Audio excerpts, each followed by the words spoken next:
Genesis 8. And God remembered Noah and every living thing, all the cattle that was with him in the ark. And God made a wind to pass over the earth, and the waters assuaged. The fountains also of the deep and the windows of heaven were stopped, and the rain from the heaven was restrained. And the waters returned from off the earth continually, and after the end of the 150 days the waters were abated. And the ark rested in the 7th month, on the 17th day of the month, upon the mountains of Ararat. And the waters decreased continually until the 10th month. In the 10th month of the 1st day of the month were the tops of the mountain seen. And it came to pass at the end of 40 days that Noah opened the window of the ark which he had made, and he sent forth a raven, which went forth to and fro until the waters were dried up from off the earth. Also he sent forth a dove from him to see if the waters were abated from off the face of the ground. But the dove found no rest for the sole of its foot. And she returned unto him into the ark, for the waters were on the face of the whole earth.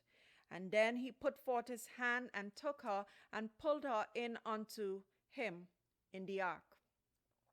And he stayed yet another 7 days, and again he sent forth the dove out of the ark. And the dove came in to him in the evening, and lo, in the mouth was an olive leaf plucked off. So Noah knew that the waters were abated from off the earth. And he stayed yet another 7 days, and sent forth the dove, which returned not again unto him any more. And it came to pass in the 601st year, in the 1st month, the 1st day of the month, the waters were dried up from off the earth. And Noah removed the covering of the ark, and looked, and behold, the face of the ground was dry. And in the 2nd month of the 27th day of the month was the earth dried. And God spake unto Noah, saying, Go forth of the ark, thou, and thy wife, and thy sons' wives with thee. Bring forth with thee every living thing that is with thee of all flesh, both of fowl and of cattle, and of every creeping thing that creepeth upon the earth, that they may breed upon the earth, that they may breed abundantly in the earth, and be fruitful and multiply upon the earth. And Noah went forth, and his sons, and his wife, and his sons' wives with him, every beast, every creeping thing, every fowl, and whatsoever creepeth upon the earth after their kinds, went forth out of the ark. And Noah builded an altar unto the Lord, and took every clean beast, and every clean fowl, and offered burnt offerings on the altar.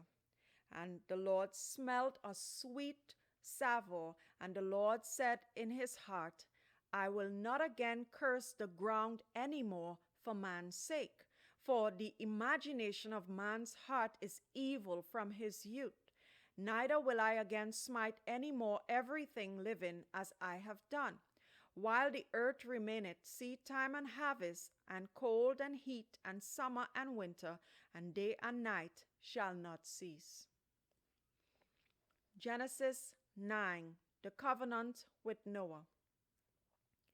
And God blessed Noah and his sons, and said unto them, Be fruitful, and multiply, and replenish the earth.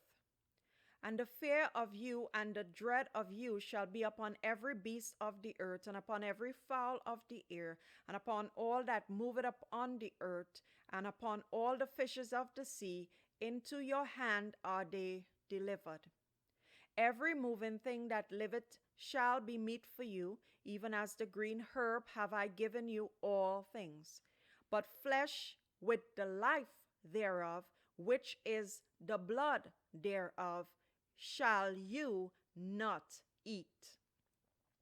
And surely your blood of your lives will I require, at the hand of every beast will I require it, and at the hand of man, at the hand of every man's brother will I require the life of man. Whoso sheddeth man's blood, by man shall his blood be shed. For in the image of God made he man. And you, be fruitful and multiply, bring forth abundantly in the earth, and multiply therein. And God spake unto Noah and to his sons with him, saying, And I, behold, I establish my covenant with you and with your seed after you, and with every living creature that is with you, of the fowl, of the cattle, of every beast of the earth with you, from all that go out of the ark to every beast of the earth. And I will establish my covenant with you, neither shall all flesh be cut off any more by the waters of a flood, neither shall there be any more a flood to destroy the earth. And God said, This is the token of the covenant which I make between me and you and every living creature that is with you for perpetual generations. I do set a bow in the cloud, and it shall be for a token of a covenant between me and the earth.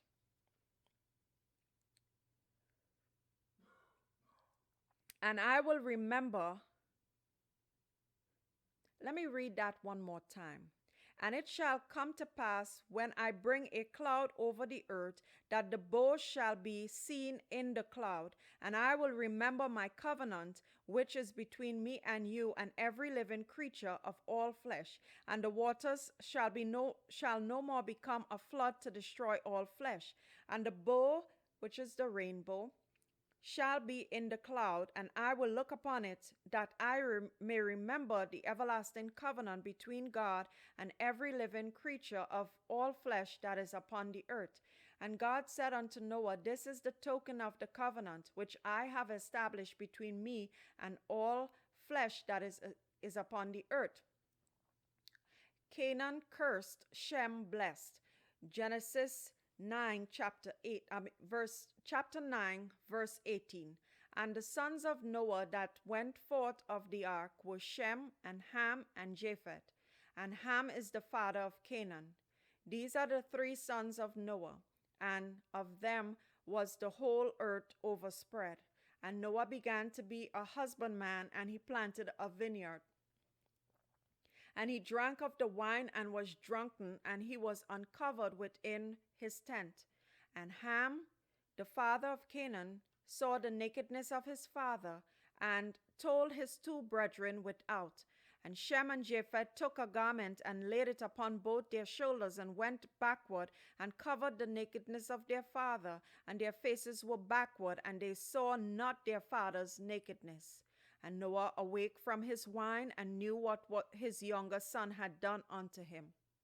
And he said, Cursed be Canaan, a servant of servants shall he be unto your brethren. And he said, Blessed be the Lord God of Shem, and Canaan shall be his servant. God shall enlarge Japheth, and he shall dwell in the tents of Shem, and Canaan shall be his servant. And Noah lived after the flood 350 years, and all the days of Noah were 950 years, and he died. Join me again in reading the descendants of Noah's sons. It's really important for you to know the genealogy of Adam and Noah, and as we move forward, because it helps us to see the history.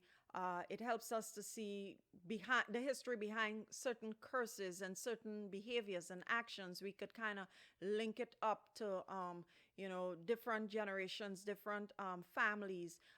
Although we are all one family, but we come to realize, like, those that really put their heart in being devoted to God and looking to God and serving God. Not that they don't make mistakes. Like Noah here, he did. He got drunk. But then there was even a more a transgression with his son, which his grandson was cursed because of the son and what he had done to his father. So as we read, please pay attention to the words and to the story, the history behind what has been taking place, so that we could understand our own lives, or at least we could look into these situations and see for ourselves that we are more similar than separate. So join me in reading the genealogy of Noah and Noah's sons.